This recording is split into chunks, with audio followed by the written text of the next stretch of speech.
Moments ago, President Trump touched down in Qatar, the country that, yes, is offering to give the President of the United States a $400 million plane, Trump says, as a gift that he's looking to use as Air Force One. He is in Doha now. It is the second stop on his 4-day sweep through the Middle East. On the flight over from Saudi Arabia, the president spoke with reporters. We played some of that for you last hour. He also, during the chat with reporters on the plane, he talked about the possibility of traveling to Turkey for a potential and could be important high-stakes meeting, potentially between Ukraine's president and Russian President Vladimir Putin. Here's what the president said. He would like me to be there, and that's a possibility. If we could end the war, I'd be thinking about it. So we have a very full situation. Now, that doesn't mean I wouldn't do it to save a lot of lives and come back. But, yeah, I think they're thinking about something.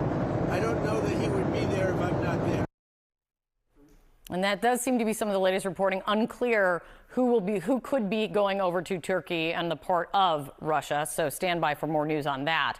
Before he left Saudi Arabia, there was a historic meeting that the president took part in. Trump coming face to face and shaking hands with the new president of Syria after President Trump made the announcement that he will be lifting sanctions, long-held sanctions on that country. A decision that was applauded in the room, a decision that inspired celebration in the streets of Damascus, firing off fireworks even on the news. CNN's Elena Treen joins us now with much more on this. What else did you hear from the president on the flight over, Elena? Well, I think the two main things are really what the president said, of course, about the meeting potentially in Turkey with President Putin potentially being there, and of course, Ukrainian President Volodymyr Zelensky, who said he would. But then also, I think this news with Syria is just pretty remarkable.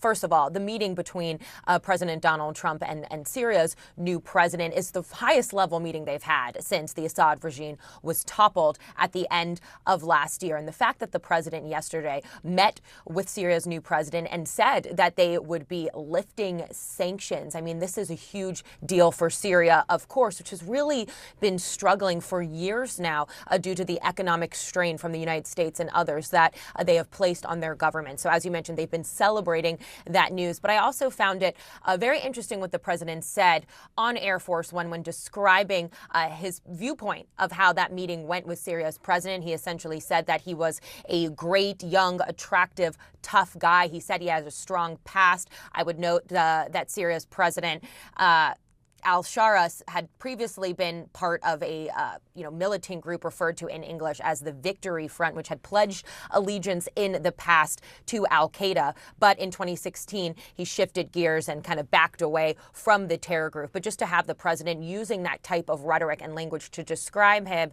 it's pretty remarkable. But look, one of the things that the president also said about Syria is that he would like them to eventually join the Abraham Accords, of course, something that they worked on during the first Trump administration to normalize diplomatic relationships between Arab nations and Israel. If Syria were actually to join that would be really, striking, a huge development. And to see that the president is really pushing on this, we heard him say similar things about wanting Saudi Arabia to join those accords yesterday. It's very clear that he's really trying to strengthen the U.S. relationship with these Middle East partners. But Syria, of course, a very big change from what we've had in the past. Elena Treen, thank you so much. Much more to come from the president's visit in Qatar today. John. All right, with us now, David Sanger, CNN political and national security analyst. David, great to see you. Kate and Elena were talking about the president's comments on maybe going to Turkey to get involved in the negotiations over Russia's invasion of Ukraine. You've got a fascinating piece in the New York Times, which says that U.S. allies and adversaries, to an extent, are getting wise on President Trump's negotiating style. What do you mean? Well, what we've seen, John, is that the president goes and makes a maximalist demand. Think about the tariff demands.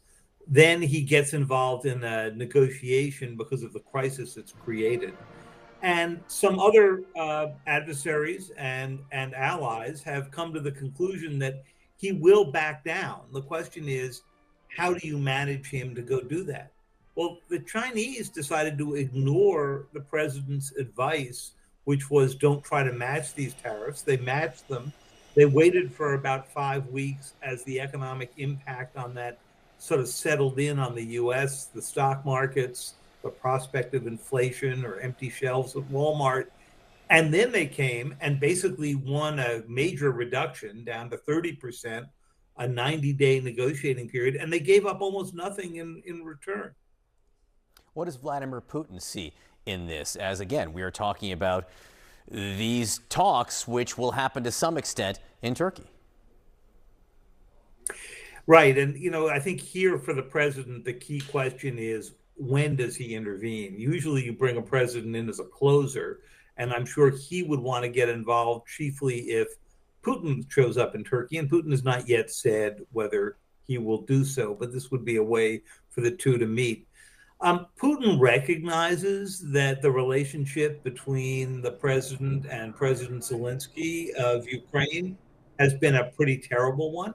And the result is that I think he believes he can peel the president away, because the president's real goal here is a normalized relationship with Russia. But to do that, he needs some agreement over Ukraine. I don't think he cares that much about the details of it. And that's what worries Zelensky, which is that the president may say, well, give up the land.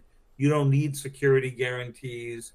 Our economic engagement with you will be enough of a security guarantee that Putin won't continue through the rest of Ukraine. I'm not sure that's right. David, again, on this trip, there's been some really fascinating language used in negotiations that are involving the U.S. and Iran. What do you see here, and what does, again, Iran see in the president's negotiating style? So the Iranians are beginning to float, at least publicly, John, an idea for the nuclear program that we hadn't really heard before. We've gotten bits and pieces, which is, let's do an energy joint venture. The United States, maybe Saudi Arabia, will become part of this joint venture, and we'll all work on nuclear and energy issues together. Now, of course, what the Iranians want to do is avoid having to take apart, to dismantle the incredibly large infrastructure they have built that would enable them to have a pathway to a bomb. And the U.S. position has been they've got to give it all up. And I think what the Iranians are trying to do is play to President Trump's desire to have investments, have access to Iranian oil and so forth, as a way of keeping that infrastructure. And the question is going to be, how big a risk do you want to take? And could you get the Israelis to go along? Or would the Israelis say dismantlement means dismantlement? Yeah, language the likes of which we have not heard. And the Iranians may be playing to President Trump's desire to make not just deals, but financial deals. We'll see where this goes next. David Sanger, great to see you again. The article was fantastic.